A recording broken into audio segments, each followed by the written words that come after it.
तो charge density और potential से फिर फील्ड, इसके लिए हम लोगों ने एक्सप्रेशंस ऑलरेडी लिखे हुए हैं।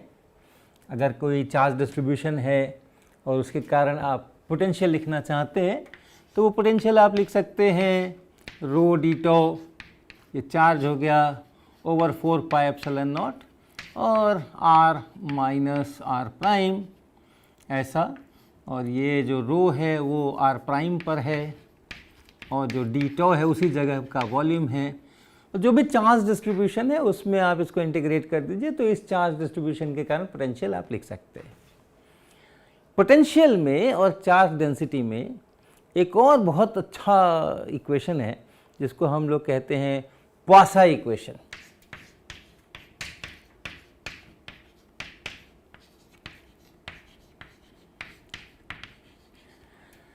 और वो क्या है? वो है कि आप जानते हैं कि इलेक्ट्रिक फील्ड जो है उसका डाइवर्जेंस हम लेते हैं तो वो रो बाई एप्सिलॉन नॉट होता है। गॉसेस लॉ है ये, पॉइंट बाय पॉइंट रिलेशन है ये, डिफरेंशियल फॉर्म गॉसेस लॉ का। और इलेक्ट्रिक फील्ड को और पोटेंशियल को भी आप लिख सकते हैं E बराबर माइनस ग्रेडियंट ऑफ V। ये भी आपको याद होगा कि जो ग्रेडियंट है इस किसके लिए लिखते हैं हम, कार्टेशियन में अगर हो तो I cap del del x plus J cap del del y plus K cap del del z ऐसा है। इसके आगे आप ये V लगा दीजिए और ये माइनस लगा दीजिए तो इलेक्ट्रिक फील्ड के का एक्सप्रेशन बन जाता है। कंपोनेंट्स चाहिए तो ये x कंपोनेंट, ये y कंपोनेंट, ये z कंपोनेंट। अब इन दोनों इक्वेशंस को अगर आप मिला करके लिख लीजिए तो ये बन जाता है डाइवर्जेंस ऑफ इलेक्ट्रिक फील्ड के लिए minus of gradient of V ये, और ये बराबर रो ओवर एप्सिलॉन नॉट। और ये जो चीज़ है ग्रेडियंट यहाँ और फिर डाइवर्जेंस यहाँ, माइनस को आप बाहर लिख लीजिए, उसको हम लोग लिखते हैं डेल स्क्वायर। इसको डेल स्क्वायर बोलते हैं, इसको डेल स्क्वायर ऐसा पढ़ते हैं, डेल स्क्वायर। लैप्लासियन भी बोलते हैं इसको। तो माइनस और फिर ये डेल स्क्वायर और किसका किस पर ऑपरेट करेगा, V पे, is equal to rho over epsilon naught. और ये जो डेल स्क्वायर है इसके एक्सप्रेशंस आप लिख सकते हैं। कार्टेशियन में तो आसान है, आप डाइवर्जेंस का भी इक्वेशन जानते हैं, एक्सप्रेशन जानते हैं, आप उसको मिला के आराम से लिख सकते हैं। ये जो डेल स्क्वायर है, डेल स्क्वायर जो कि ग्रेडियंट का डाइवर्जेंस है, उसके लिए एक्सप्रेशन बनेगा ये यहाँ पे, ये del two del x square V और plus del two del y square of V del two del z square of V। पता है आपको ये पार्शियल डिफरेंशिएशंस हम इसलिए कर रहे हैं कि जो पोटेंशियल है वो अलग अलग पॉइंट्स पे अलग अलग है, इसलिए ये पोटेंशियल ये फंक्शन है R का, इसलिए इसको हम लोग ऐसे भी लिखते हैं, ऐसे लिखते हैं। ये जो R यहाँ एक्सप्रेशन आप देख रहे हैं, ये इस एक्सप्रेशन में ये R, यही R है जहाँ हम ये पोटेंशियल निकाल रहे हैं, V एट R। और जो ये R प्राइम है वो चार्जेस जहाँ जहाँ हैं, ये रो डीटो जहाँ हमने लिया है उस जगह का पोजीशन वेक्टर ये R प्राइम है। तो R का फंक्शन अगर कार्टेशियन कोऑर्डिनेट्स आप इस्तेमाल कर रहे हैं तो ये x y z का फंक्शन है। और इसलिए डिफरेंशिएट करते समय में अगर मैंने y और z को कांस्टेंट मानते हुए x से डिफरेंशिएट किया है तो उसको हम लोग ऐसा पार्शियल डिफरेंशिएशन x में ऐसे लिखते हैं। इसी तरह x और z को अगर कांस्टेंट मानते हुए y में डिफरेंशिएट किया है तो वहाँ से हमें ये टर्म मिलता है और वो टर्म मिलता है। अगर इसको आप स्फेरिकल पोलर कोऑर्डिनेट में लिखना चाहें, स्फेरिकल पोलर कोऑर्डिनेट में, तो वैसी हालत में इसका एक्सप्रेशन कुछ ऐसा हो जाएगा डेल स्क्वायर का, डेल स्क्वायर V यानी 1 by r square del by del R square del by del R of V। ये पहला टर्म है। क्या है ये? जो V है जो कि फंक्शन है, अब जब हम स्फेरिकल में लिख रहे हैं तो V जो है V of R, V at this position, और पोजीशन अब बताया जाएगा R थीटा फाई से इसलिए r थीटा और फाई का ये फंक्शन है। तो हमने उसको यहाँ r में पार्शियल डिफरेंशिएट किया, थीटा फाई को कांस्टेंट मानते हुए, वो ये टर्म है। जो आया उसको r स्क्वायर से मल्टीप्लाई किया, और तब इतना सारा जो आया उसमें फिर से थीटा फाई को कांस्टेंट मानते हुए r से डिफरेंशिएट किया, और तब 1/r स्क्वायर से मल्टीप्लाई किया। ये पहला टर्म बना। अगला टर्म इसका है 1/r स्क्वायर साइन थीटा यहाँ पे, और फिर del del theta of sine theta into del del theta of v, ये दूसरा टर्म बन रहा है। उसी प्रकार से v जो है r थीटा फाई का फंक्शन है, थीटा में डिफरेंशिएट करना है, r को और फाई को कांस्टेंट मानना है। तो r और फाई को कांस्टेंट मानते हुए थीटा में डिफरेंशिएट कीजिए, जो फंक्शन मिले उसको साइन थीटा से मल्टीप्लाई कीजिए, अब जो फंक्शन मिले उसको फिर थीटा में डिफरेंशिएट कीजिए और तब इससे मल्टीप्लाई कीजिए। ये इसका अर्थ है। और तीसरा टर्म है 1/r square sine square theta, और अब फाई की बारी है, डेल डेल फाई, और यहाँ अंदर में देखें तो सीधा डेल डेल फाई ही है वो v, ऐसा। तो इसको आप del two del phi square of v ऐसे लिख सकते हैं। ये इसका स्फेरिकल पोलर कोऑर्डिनेट के अंदर में है। इसी प्रकार से सिलिंड्रिकल में आएंगे तो सिलिंड्रिकल के लिए भी आप एक्सप्रेशन लिख सकते हैं। सिलिंड्रिकल के लिए अगर एक्सप्रेशन लिखेंगे सिलिंड्रिकल कोऑर्डिनेट्स में, तो सिलिंड्रिकल कोऑर्डिनेट में जो v है उसको हम लोग एक्सप्रेस करेंगे s, फाई और z में। तो इसलिए जब इसको लिखेंगे डेल स्क्वायर v, तो वो बनेगा 1/s डेल डेल s, और फिर यहाँ पे s del v del s, ऐसा, plus del 2v del phi square और 1/s स्क्वायर, और plus del 2v del z square. थोड़ा कठिन ज़रूर है याद रखना, लेकिन थोड़ा कुछ याद रखिए, कुछ डिराइव कर लीजिए, कुछ कंसिस्टेंसी चेक कर लीजिए, तो इसको भी याद करना ज़्यादा कठिन नहीं है। अब ये जो ऑपरेशंस है, ये सारे ऑपरेशंस डेल स्क्वायर के यहाँ पे हमने लिखे हैं।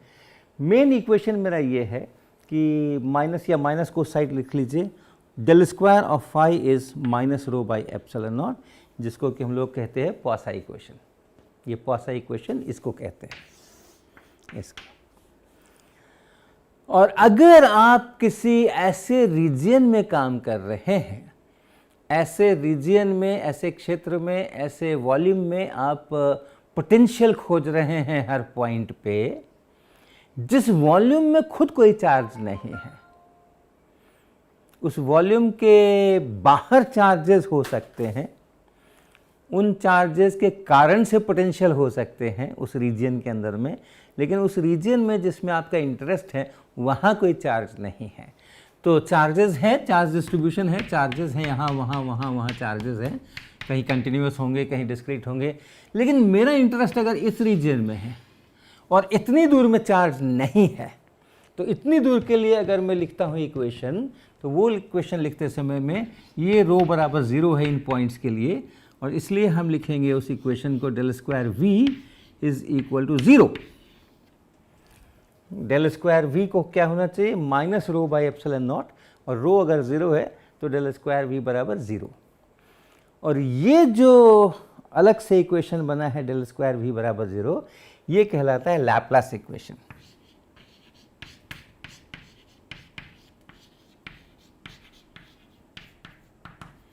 जिस कोऑर्डिनेट सिस्टम में आप काम कर रहे हैं, उस कोऑर्डिनेट सिस्टम के अनुसार आप यहाँ से एक्सप्रेशन उठा सकते हैं, और वो बराबर 0 अगर करते हैं तो लैप्लास इक्वेशन कहलाता है, और फिजिक्स का बहुत महत्वपूर्ण इक्वेशन है ये, इसलिए कि केवल इलेक्ट्रोस्टैटिक्स में ही नहीं, ये बहुत सारे ब्रांचेज में यही इक्वेशन आ जाते हैं। एक जो सबसे जाना पहचाना ब्रांच आप कह सकते हैं कि अगर कुछ ऑब्जेक्ट्स हैं जो अलग अलग टेम्परेचर्स पर मेंटेन किए गए हैं, और उसके बाद जो बीच का स्पेस है उस स्पेस के अंदर आप टेम्परेचर का डिस्ट्रीब्यूशन जानना चाहते हैं कि कहाँ कितना टेम्परेचर है। और अगर स्टेडी स्टेट आ चुका है, हर जगह का जो टेम्परेचर है वो कांस्टेंट है टाइम में, आपने वो ऑब्जेक्ट्स के टेम्परेचर को मेंटेन किया हुआ है और उसके बाद एक स्टेडी स्टेट बना हुआ है, तो जो टेम्परेचर का डिस्ट्रीब्यूशन होगा अलग अलग पॉइंट्स पे उस रीजन में, बीच वाले रीजन में, वो भी इसी इक्वेशन से मिलेगा, del square of capital T बराबर 0। तो ऐसे ही अनेक क्षेत्रों के अंदर में ये लैप्लास का इक्वेशन इस्तेमाल होता है और इस कारण से ये फिज़िक्स का एक बहुत ही महत्वपूर्ण इक्वेशन है। तो थोड़ा इसका पहले छोटा सा अभ्यास कर लेते हैं, फिर इसकी बहुत इंटरेस्टिंग प्रॉपर्टीज़ हैं जिनका हम लोग डिस्कशन करेंगे। तो हम एक उदाहरण लेते हैं, हम एक स्फेरिकल वॉल्यूम लेते हैं और उस स्फेरिकल वॉल्यूम में और कांस्टेंट चार्ज डेंसिटी रो ये हम रखते हैं। मान लीजिए इसके अंदर, इस वॉल्यूम के अंदर में, और ये कांस्टेंट चार्ज डेंसिटी यहाँ पूरे में भरी हुई है, बाहर में कुछ नहीं है, और इसी वॉल्यूम के अंदर में हम पोटेंशियल लिखने की कोशिश करते हैं। तो चूंकि चार्ज डेंसिटी है तो हमें पासा इक्वेशन से शुरुआत करनी होगी। तो हमारा इक्वेशन बनेगा del square of V is equal to minus rho by epsilon naught, ये, और ये रो ऑफ कांस्टेंट है। हम इतनी ही दूर के वॉल्यूम की बात कर रहे हैं, इतनी ही दूर के पॉइंट्स के लिए हम ये इक्वेशन लिख रहे हैं। और चूंकि स्फेरिकल सिमेट्री है तो हम कोऑर्डिनेट्स अपने उसी प्रकार चूज़ करेंगे, ओरिजिन लेंगे, XYZ कोऑर्डिनेट्स बनाएंगे और फिर उसमें से स्फेरिकल पोलर कोऑर्डिनेट्स का इस्तेमाल करेंगे, और तब इसलिए इसका जो एक्सप्रेशन होगा वो ये वाला एक्सप्रेशन हम इस्तेमाल करेंगे, ये वाला। और चूंकि आप देखते हैं कि थीटा और फाई पर कुछ भी डिपेंड नहीं करेगा, ये यूनिफॉर्मली चार्ज्ड स्फीयर है। यहाँ हमने लिया है ओरिजिन, XY एक्सिस बनाएंगे, अलग अलग पॉइंट्स जो होंगे इसके, उसके अलग अलग थीटा फाई होंगे, लेकिन अलग अलग थीटा फाई अगर लेते हैं R कांस्टेंट रखते हुए, तो यानी हम उसके अंदर एक स्फेरिकल सरफेस के ऊपर घूम सकते हैं। थीटा फाई अलग अलग ले रहे हैं R कांस्टेंट रखते हुए, तो वो सारे पॉइंट्स एक जैसे हैं, उसके चारों बगल वैसा ही, चारों बगल उसके अंदर एक ही जैसा चार्ज है। तो जो यहाँ पोटेंशियल होगा वही यहाँ होगा, वही यहाँ होगा, वही यहाँ होगा, वही यहाँ होगा, वही यहाँ होगा। कहीं पर ज़्यादा कहीं पर कम होने के लिए इसमें कोई गुंजाइश नहीं है। थीटा फाई पर कुछ भी डिपेंड नहीं कर रहा है। तो चूँकि थीटा फाई पर कुछ भी डिपेंड नहीं कर रहा है, इसलिए हमारे ये जो दो टर्म्स हैं जिसमें डेल डेल थीटा करना है मुझे और डेल डेल फाई करना है, ये ज़ीरो हो जाएंगे और हमारा इक्वेशन इतना बन जाएगा 1/r² डेल डेल r, और फिर ये r² del V del r बराबर minus rho by epsilon naught, ऐसा बन जाएगा। रो कांस्टेंट है, ध्यान रखिएगा। और चूंकि अब एक ही वेरिएबल है, जो V है वो सिर्फ r पे डिपेंड कर रहा है, यानी डिस्टेंस पे, ओरिजिन से डिस्टेंस पे डिपेंड कर रहा है। ओरिजिन पर, ओरिजिन से इतनी दूर, ओरिजिन से उतनी दूर, ये अलग अलग पॉइंट्स हैं। सेंटर है, वो सेंटर से दूर है, वो अलग अलग पॉइंट्स है। थीटा फाई के वेरिएशन से आपको अलग अलग चीज़ें नहीं मिलती हैं, और कांस्टेंट रखें और थीटा फाई को वेरी करें तो सब कुछ एक जैसा है। लेकिन r को अगर वेरी करेंगे तो चीज़ें बदलेंगी। सेंटर के कौन कितना नज़दीक है, कौन कितना दूर है, सरफेस से कौन कितना नज़दीक है, कौन कितना दूर है, तो वो चीज़ें बदलेंगी। तो इसलिए हम इस पार्शियल डिफरेंशिएशन को टोटल डिफरेंशिएशन भी लिख सकते हैं, क्योंकि एक ही पर डिपेंड ही कर रहा है, तो बाकियों को कांस्टेंट मान करके डिफरेंशिएट करना है, उस प्रकार की चीज़ यहाँ पर नहीं है। तो इसको हम लिख सकते हैं 1/r² डेल डेल r, और नहीं, डेल डेल r की जगह हम सीधा ddr लिख सकते हैं, ddr r² dvdr, ऐसा लिख सकते हैं, बराबर minus rho over epsilon naught. और इस r² को उधर ले लें हम, तो ddr ऑफ r² dvdr, ये बराबर हुआ minus rho r² over epsilon naught. और इस dr को इधर लिख करके इंटीग्रेट कर दीजिए, इस dr को यहाँ से यहाँ लिख करके और इसका इंटीग्रेशन कर दीजिए, तो इधर क्या बना, आर स्क्वायर dv dr, और उधर बना minus rho over epsilon naught, और फिर आर स्क्वायर का integration r cube by 3, so r cube यहाँ और 3 यहाँ, और एक इंटीग्रेशन का कांस्टेंट c1। ऐसा ये आर स्क्वायर dv dr का मान निकला। अब इस आर स्क्वायर से फिर भाग लगा दीजिए आप दाहिनी तरफ, तो बचा dv dr, वो dv dr बराबर हो गया minus rho r over 3 epsilon naught ऐसा, और plus c1 by r square ऐसा, ये dv dr बना। और फिर आप इस dr को उधर ले चलिए, फिर इस dr को आप उधर लिखिए, dv is equal to minus rho r over 3 epsilon naught plus c1 by r square, और इसके ऊपर dr, और फिर से इंटीग्रेट कर दीजिए, तो v निकला। क्या निकला, v बराबर, यहाँ देखें रो बाई 3 एप्सिलॉन नॉट माइनस के साथ रो बाई 3 एप्सिलॉन नॉट, ये तो कांस्टेंट है, और r का इंटीग्रेशन होगा r dr, और वो होगा आर स्क्वायर बाई 2, तो यहाँ पे हो गया ये आर स्क्वायर और बाई 2 ऐसा, यानी rho r square by 6 epsilon naught, ये पहला टर्म बना। और दूसरे टर्म में c1 बाई आर स्क्वायर, इसका dr करके इंटीग्रेट करना है, 1 बाई आर स्क्वायर का इंटीग्रेशन माइनस 1 बाई आर, इसलिए ये बन गया माइनस c1 बाई आर और प्लस c2।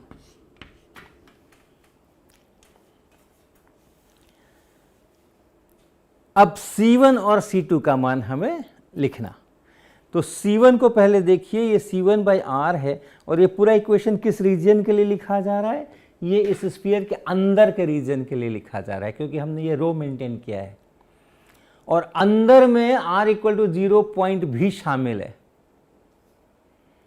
और इसलिए अगर इस c1 का कोई वैल्यू मैं यहाँ रखूँ नॉन ज़ीरो वैल्यू, तो ये चीज़ माइनस इन्फिनिटी होने वाली है। लेकिन चार्ज डिस्ट्रीब्यूशन फाइनाइट है, और हम उसके कारण से पोटेंशियल लिख रहे हैं, हर चार्ज के कारण से एक फाइनाइट डिस्टेंस के ऊपर एक फाइनाइट पोटेंशियल होता है, तो इस कारण से ये पूरा जो पोटेंशियल है हर जगह पे वो इन्फिनिटी नहीं हो सकता है, और इस कारण से c1 को 0 होना चाहिए, इस c1 को 0 होना चाहिए, क्योंकि इस रीजन, यही अगर इक्वेशन यहाँ के लिए लिखेंगे तो c1 को 0 होना आवश्यक नहीं है, क्योंकि r इक्वल टू 0 उस रीजन में है ही नहीं।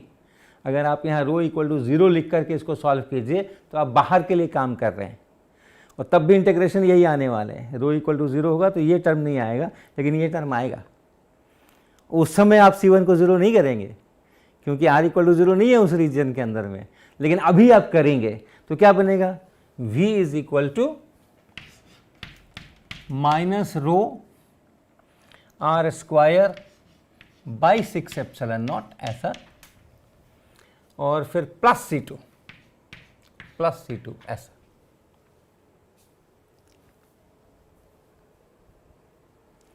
c2 का इवैल्यूएशन कैसे होगा, सरफेस का जो पोटेंशियल है वो हमें पता होना चाहिए उसके टर्म्स में। लैप्लेस इक्वेशन या पोसा इक्वेशन में जनरली हम लोग यही करेंगे, कुछ सरफेसेस पे मुझे पोटेंशियल पता होगा, और उन पोटेंशियल्स को यूज़ करके जो बीच का बाकी का रीजन है जो बाउंडेड है उन सरफेसेस के द्वारा, उसमें हम लोग पोटेंशियल लिखने की कोशिश करेंगे। तो यहाँ पर भी इस सरफेस का जो पोटेंशियल है वो अगर v बराबर v0 हम लिख लें, यानी कैपिटल R पे, तो यानी v0 is equal to capital R यहाँ लिख दीजिए minus rho capital R square by 6 epsilon naught और प्लस c2। अब यहाँ से हम लोग इसको घटा ले और c2 को हटा दें, या c2 का मान यहाँ से निकाल के वहाँ रख लें, एक ही बात है। तो v माइनस v0 बराबर, तो आप जानते हैं जब घटाते हैं तो साइन चेंज करके और फिर जोड़ लेते हैं, तो इसलिए इसका साइन यहाँ प्लस करके लिखेंगे, rho r square by 6 epsilon naught और फिर minus rho r square by 6 epsilon naught और ये कट गया, ये घट करके, तो v बराबर v not plus row by 6 epsilon naught और फिर r square capital R square minus small square. तो इस तरीके से हम लोग एक चार्ज डिस्ट्रीब्यूशन मुझे दिया गया था और हमने उसके पोटेंशियल का एक्सप्रेशन लिख लिया, उसका बिना वो रो डी टॉ इंटीग्रेशन वगैरह किए हुए। ये एक बहुत सिंपल है, इसमें रो डी टॉ करके इंटीग्रेशन करना, पोटेंशियल का एक्सप्रेशन लिख करके एकदम आसान है, बहुत ही आसान है। आप जानते हैं कि इलेक्ट्रिक फील्ड कितना होता है यूनिफॉर्मली चार्ज स्फीयर के अंदर में, और इसको इंटीग्रेट करके आप आराम से लिख सकते हैं। लेकिन ये मेथड को इलस्ट्रेट करने के लिए मैंने ये सिंपल एग्जांपल लिया था कि ऐसा हम लोग कर सकते हैं। आप चाहें तो इस v नॉट का मान रखें। लैप्लेस इक्वेशन में जनरली ऐसे ही होता है कि हमारे पास कुछ सरफेसेस होते हैं और उन सरफेसेस से एक वॉल्यूम बाउंड होता है। ऐसा भी होता है और ऐसा भी होता है, ये भी वॉल्यूम है, ये भी बाउंड है इसी सरफेस से, और प्लस सरफेस एट इन्फिनिटी, इससे ये सरफेस, ये जो वॉल्यूम है ये उससे बाउंड है। इसी तरीके से हम ऐसे भी कर सकते हैं, एक सरफेस यहाँ है, एक सरफेस यहाँ है, और हम कहें कि इन दोनों को छोड़ करके ये जो रीजन है ये मेरा वॉल्यूम है, और एक सरफेस मेरा इन्फिनिटी पे है, एक सरफेस ये है, एक सरफेस ये है, उससे ये वॉल्यूम बाउंड हुआ है। तो ऐसे हम लोग वॉल्यूम्स बना सकते हैं, ऐसा भी वॉल्यूम बना सकते हैं, ऐसा भी वॉल्यूम बना सकते हैं, ऐसा भी वॉल्यूम बना सकते हैं। एक फाइनाइट के ऊपर एक वॉल्यूम ले सकते हैं और हम कह सकते हैं ये मेरा रीजन है, इसके अंदर हम लैप्लेस इक्वेशन करेंगे, और it is bounded by 3 surface है, ये इसका बाउंडिंग सरफेस है। तो जो बाउंडिंग सरफेसेस हैं उनके ऊपर हमें पोटेंशियल्स मालूम होने चाहिए, और उनके पोटेंशियल्स के एक्सप्रेशंस के आधार पे उस रीजन में पोटेंशियल लिखना, ये वस्तुतः लैप्लेस या पॉसा का उद्देश्य रहता है। तो उसी का हमने एग्जाम्पल दिया कि अगर हमने एक स्फेरिकल चार्ज डिस्ट्रीब्यूशन लिया और रो पता है, इसके अंदर का रो पता होना चाहिए अपने को, rho as a function of r पता होना चाहिए। तो ये यहाँ रो पता है और ये हमारा रीजन है, ये उसका बाउंडिंग सरफेस है, और बाउंडिंग सरफेस पे पोटेंशियल इतना है। तो फिर बाकी के सारे पॉइंट्स के ऊपर कितना पोटेंशियल, ये हम लोग इससे निकालते हैं। तो ये मेथड है। अब हम ज़्यादा कंसंट्रेट लैप्लेस इक्वेशन पे करने वाले हैं आगे, और उसके बहुत सुंदर सुंदर, बहुत रोचक प्रॉपर्टीज़ है लैप्लेस इक्वेशन के सॉल्यूशंस की, उनकी चर्चा हम आगे करेंगे।